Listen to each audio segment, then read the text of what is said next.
তো বন্ধুরা, আজকে আমরা ওবিসি কেসের আপডেট নিয়ে আলোচনা করব এই ভিডিওতে। তো ভিডিওটি সম্পূর্ণ অবশ্যই আপনারা দেখবেন। চ্যানেলে যদি নতুন দর্শক থাকেন অবশ্যই চ্যানেলটিকে সাবস্ক্রাইব করে দেবেন।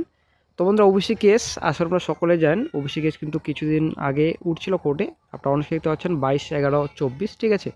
তো 22/11/24 তারিখে কোর্টে কিন্তু কেসটি উঠেছিল, অনেক তর্ক বিতর্ক হয়েছিল কোর্টে। তো আশা করি আপনারা এর আগে ভিডিওটি দেখেছেন 22 তারিখে আমার চ্যানেলে, ঠিক আছে।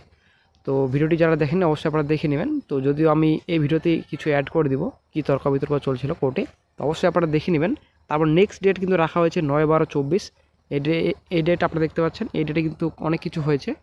তো 2টার সময় এটা কিন্তু ফিক্সড টাইম দেওয়া হয়েছে এবং ফিক্সড ডেটও দেওয়া হয়েছে।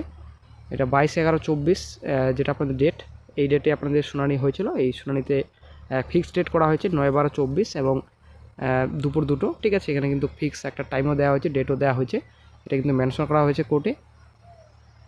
আপনারা অনেকেই দেখতে পাচ্ছেন ওবিসি মামলায় পূর্ণাঙ্গ শুনানি শুরু 9 ডিসেম্বর। রাজ্যের যুক্তি মেনে ওবিসি শংসাপত্র বাতিল মামলা বিস্তারিত শুনানি করতে রাজি হলো সুপ্রিম কোর্ট। আগামী 9 ডিসেম্বর দুপুর 2টোয় শীর্ষ আদালতে হবে এই শুনানি। শুক্রবার এমনই নির্দেশ দিয়েছেন সুপ্রিম কোর্টের বিচারপতি বি.আর. গাভাই এবং বিচারপতি বিশ্বনাথন ডিভিশন বেঞ্চ। তো বন্ধুরা, এর আগে যে শুনানি হয়েছিল কিন্তু ভালোভাবে কিন্তু কোর্টে কিন্তু উঠেনি কেসটি। এর আগে যিনি বিচারপতি ছিলেন ডি.ওয়াই চন্দ্রচূড়, ঠিক আছে। তো ওনার বেঞ্চে ওনার তো ভালোভাবে শুনানি হয়নি। তো এখন একটা ফিক্সড ডেট রাখা হয়েছে 9 ডিসেম্বর। তো এক্ষেত্রে রাজ্য সরকারের দাবি মতো অন্তর্বর্তী স্বস্তি দেওয়ার বিষয়টি বিবেচনা করবে শীর্ষ আদালত, এই দিন জানিয়েছেন বিচারপতি গভাই। উল্লেখ্য, কলকাতা হাইকোর্টের রায়ে রাজ্যের ইস্যু করা প্রায় 12 লক্ষ ওবিসি শংসাপত্র বাতিল করা হয়েছিল। হাইকোর্টের সেই রায়কে চ্যালেঞ্জ জানিয়ে দেশের সর্বোচ্চ আদালতের দ্বারস্থ হয়েছে রাজ্য সরকার।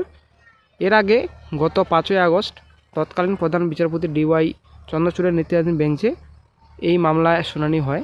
শীর্ষ আদালতে সেই সময় রাজ্য সরকারকে হলফনামা জমা দিতে বলেছিল। এদিন সুপ্রিম কোর্টে সেই হলফনামা পেশ করেছে রাজ্য সরকার। এদিন সেই হলফনামার প্রসঙ্গ তুলে ধরেই রাজ্য সরকারের তরফে প্রবীণ আইনজীবী কপিল সিবাল বলেন, রাজ্য সরকারের তরফে জারি করা 76টি শ্রেণীর ওবিসি শংসাপত্র বাতিল করেছে হাইকোর্ট। এই রায় দেওয়ার সময় দেখা হয়নি। কেন্দ্রীয় সরকারের ওবিসি তালিকায় এই 76টি শ্রেণীর প্রতিনিধিদের নাম আছে। মণ্ডল কমিশনও এদের অন্তর্ভুক্তির কথা বলেছিল। সিবালের সংযোজন, পশ্চিমবঙ্গের পড়শি রাজ্যগুলিতেও এই শ্রেণীর প্রতিনিধিদের ওবিসি সার্টিফিকেট জারি করা হয়েছে।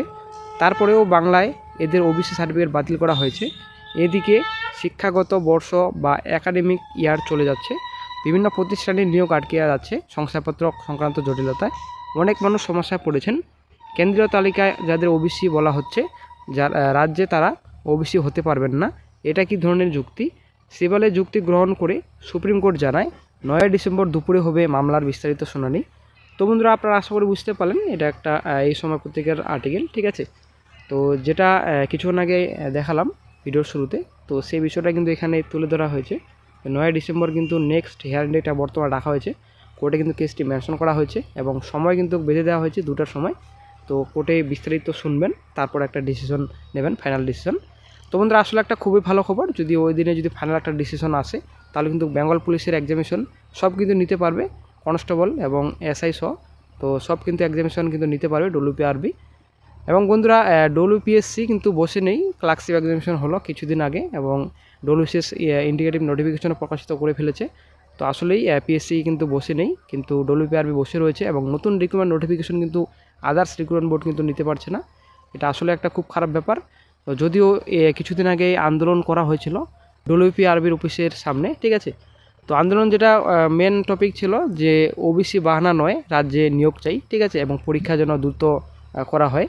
তো এটাই কিন্তু ওই দিন কিন্তু কথা বলা হয়েছিল যে ওবিসি একটা জাস্ট একটা বাহানা ছাড়া কোনো কিছু নয়। পিএসসি যদি পরীক্ষা নিতে পারে, ডব্লিউপিআরবি কেন নিতে পারবে না, এটাই কিন্তু আমাদের মেন পয়েন্ট, ঠিক আছে। তো বন্ধুরা, আসলেই রাজ্য সরকার এটা জাস্ট একটা বাহানা, যদি ইচ্ছা করে পরীক্ষা অবশ্যই নিতে পারবে, কেন পারবে না, এটা কিন্তু আমরা ক্লিয়ার বুঝতে পারছি না।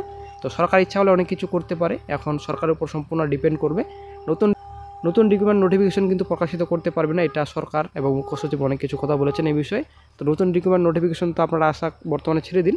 9 ডিসেম্বরের পর নতুন গুরুত্বপূর্ণ আপডেট আসলে অবশ্যই আপনারা পাবেন। তো অবশ্যই আপনারা 9 ডিসেম্বর পর্যন্ত অপেক্ষা থাকুন।